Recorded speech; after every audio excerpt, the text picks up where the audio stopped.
And Imam Muhammad says, probably in Job, 7 eyes went out to find one that was worthy. That means those 7 eyes, they were agents of God. And they were looking to go out to find the best and the excellence in the individual. So a person, his life could be a mess, but that person, those 7 eyes, they would look for the best in that person, then they highlight it and bring it to the forefront, and then that individual eventually grow into that. 7 eyes go out to look for the best. Then there's 7 eyes that go out to look for the worst in the individual. That means a person, he could be a Nobel Peace Prize winner. He could be a great leader. He could have invented something. But those 7 eyes go out, they find one little itty bitty thing that he might have made a mistake, he or her might have made a mistake, and they just bring that whole person down to nothing. And they forget about the whole contribution. Allahu Akbar. And so you got those that build up and those that tear down. One of the names of Allah is Al-Qadir. Qadir means power, force, right? Now, you see all these lights in here? It has to be piped into a grid, right? Into an electrical grid in order for all these lights to be here, right? And this whole United States is lit up all over the place, right? That's a lot of power. Man did that, right? But what about it when you had been disconnected from God? So somebody has to come along and put the plug back in and connect you to the power source, right? Allahu Akbar. Now think about this. Look at most of you, we're pioneers, right? And we're students of Imam W. Muhammad. That's right. Imam W. Muhammad taught us, and he taught the youth. Anytime you cut off your past, separate yourself from the path that's Satan working. Right? We know that in history, when they removed our past experience, which represents our life and our salvation, we were then in a situation to be raised by animals. Anytime that they separate the parents from the child, then that's Satan working. Because once you separate your past from your future will die. Allahu Akbar. Prophet Muhammad, what did he do? Prophet Muhammad, he's the most excellent role model. And God, through him, revealed the Quran, which is guidance to us. And if we look at the history of Prophet Muhammad, when he started, how did he save his people? His people was in shirk, following shirk, many gods, right? So he pronounced to them that there is only one God who created the heavens and the earth. And in establishing that, he connected his people back to Almighty God who originated the heavens and the earth. The most biggest power in the whole universe. Without God, we would not have a universe. Allahu Akbar. So he did that, right? Then you have, as a history person, you have to look at history and how things have happened in history and how it affects your life. If you read a history book and you don't see yourself in it, then you read that book. But when you see situations that fit your situation and solutions that's within those situations that can lead you out into a better situation, you follow that which is in that book. Allahu Akbar. So what I have to say is that Imam W. Muhammad, he did like his prophet, now our prophet, God's messenger. He saved us. Because we lost the connection with Almighty God. And he did what Prophet Muhammad did.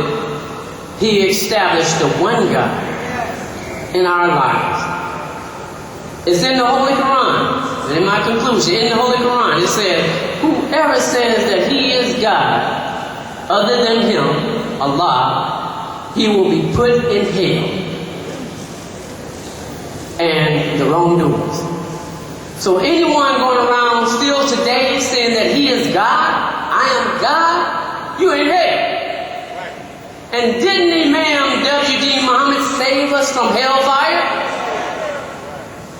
Didn't Imam Muhammad let us know who Allah is? Didn't Imam Muhammad tell us about the Quran? Didn't Imam Muhammad let us know who Prophet Muhammad is? And to show you that the power of God within him is that in 1975 he came on the scene and very few people knew about Prophet Muhammad in America. Very few people knew about Allah. If they did, they didn't have the right understanding of Allah. And a lot of people have said, well, we had the Quran. Yeah, you had the Quran. But you was reading it wrong, because if you were reading it right, you would be on the moon today. Allahu Akbar. So Imam Deen Muhammad, he saved us from the fire. He said that in this day and time, we're living in the time of the paying of the debt. Yom Deen, the day of religion, and the root word is pay a debt. And if somebody saved you from the fire, don't you owe him something? Don't you owe him something?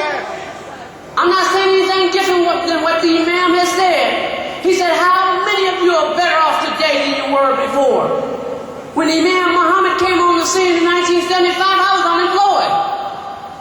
My wife, she had only had 2 years of college.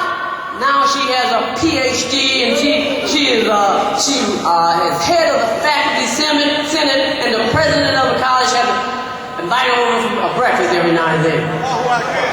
This is us, right?